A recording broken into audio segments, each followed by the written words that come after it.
So I got a strange question for you today that might catch you a little off guard. How many of you are Prince Harry fans? Prince Harry, Meghan Markle, that's who I'm talking about. How many of you absolutely despise Prince Harry? You don't think he had the right to speak against the institution. I think you can tell that's not my angle. He did an interview after his book came out, and he got a lot of attention for talking about unconscious bias. I want to focus in on that today because I think that's something we got to get crystal clear on. So let's talk about it.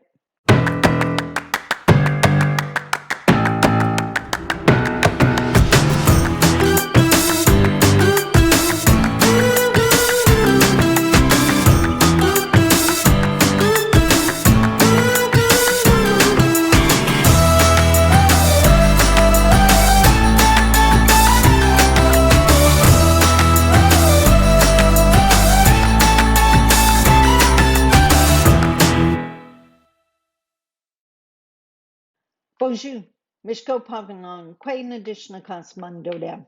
Hi, everybody. My name is Sandy Boucher. I'm Red Thunderbolt Woman of the Loon Clan, a proud member of Seine River First Nation in Treaty 3 territory in Northern Ontario. And as I mentioned in the opening, today I wanted to talk about Prince Harry's interview after his book, The Spare, came out. Now, maybe because I'm the middle child, um, my heart has always been with Prince Harry. Um, I can't even imagine, like, forget about, in the same way that I said about Buffy and take her out of the equation, listen to all the information. Would you believe just Joe Blow was pretending with all that information if it wasn't Buffy? In the same way with Prince Harry, imagine being raised knowing you're the spare, that your elder brother is the important one because he's the one that's going to run the family one day, and you're just around in case something happens to him. The heir and the spare. Like that in itself is just lunacy. And of course, I highly, highly recommend reading the book. But one of the things, racism came up because Megan is mixed race and so darker complexion. And it came up in discussion what the anticipated complexion of Harry's firstborn child or any of his children would be. And comments that he has chosen not to share were made. In the interview, he pointed out that the comment, in his words, I'm paraphrasing, of course, but in his words, that those comments were not racism.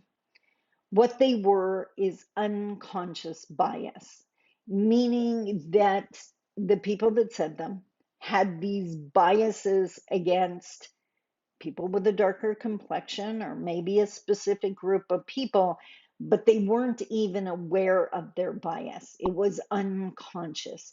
And because it was unconscious, what he was trying to imply is that racism is a choice. And that if you don't know you're being racist, it's not racist, it's unconscious bias.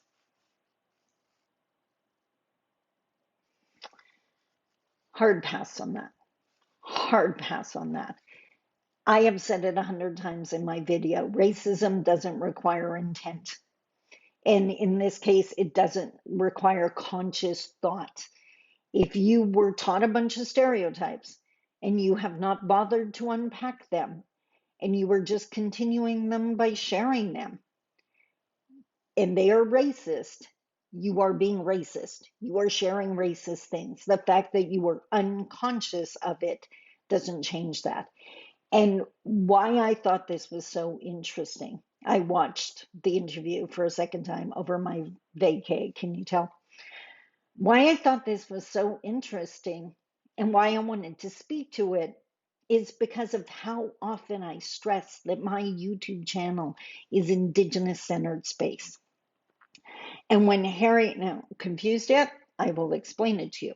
When Harry talks about racism in the terms of someone being unconscious of their bias, what he is doing is centering on the whiteness, centering on the non Indigenous person or the white person and the fact that they didn't know. He is not centering the conversation on the person that was harmed, the person that had to endure that racism.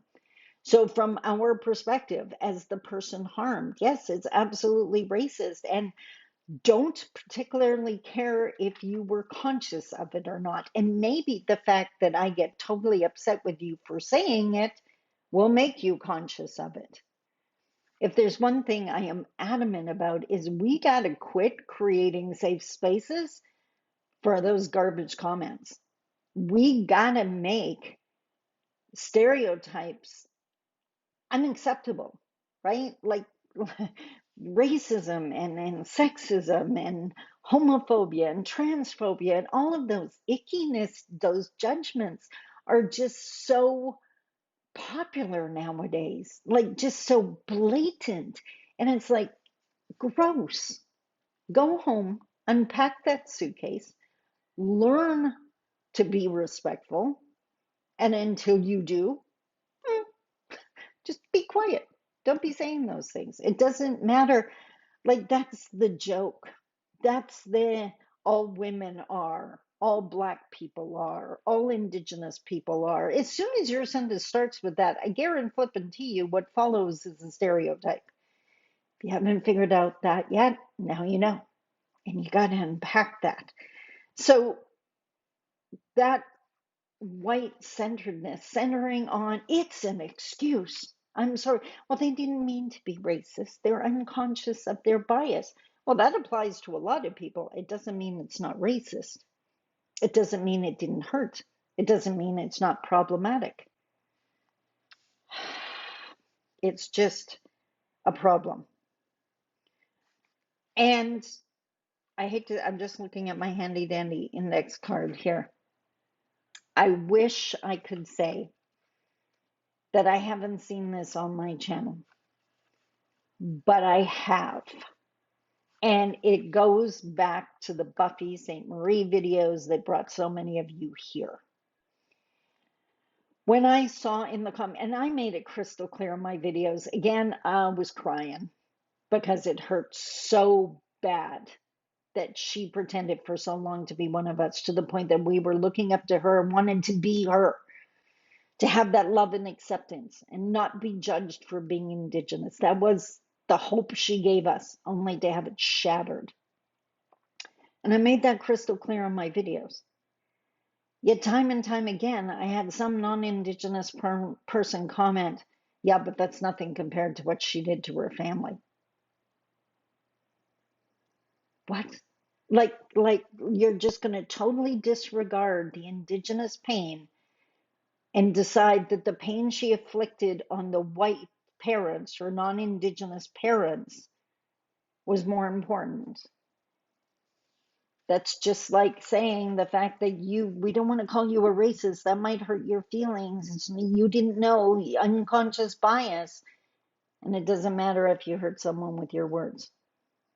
Every single time you minimize Indigenous pain, Canadian history continues.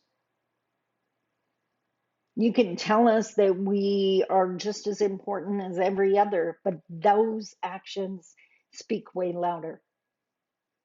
Every time you try to take over this space and focus it on some other group, every time you want to focus on some other group's pain rather than ours in this space, you are part of the problem.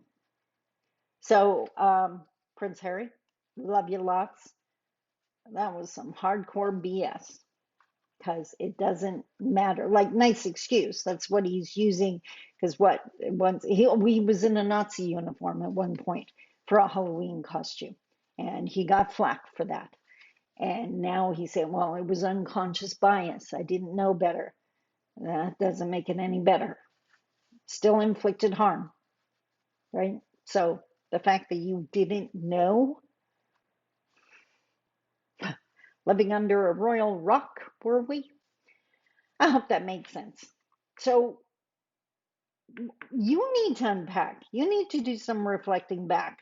Maybe before you type the comment, if you want to say, yeah, but these other people, just stop. Don't type it. I don't want to see it. Thanks, anyways. But before you type it, stop and ask yourself, wow, why did I want to type that? Why is that pain more important than Indigenous pain? Why do I believe it's more important than Indigenous pain? What stereotype are you hanging on to? That if we just did whatever, pulled up our bootstraps, things would be different? If you believe that, you got a lot of educating to do. As I've said 100 times, Indigenous people are flowers trying to grow in soil doused in gasoline. And that soil, that gasoline soaked soil, is called Canada, pretty much the US. Hope that made sense. I told you, hard hitting, hard hitting. Um, Tomorrow, I'm going to shed some light on some problems that still continue. Problem because a lot of people are unconscious that they're a problem. So let's change that. Until tomorrow, I love you. Take care. Bye bye.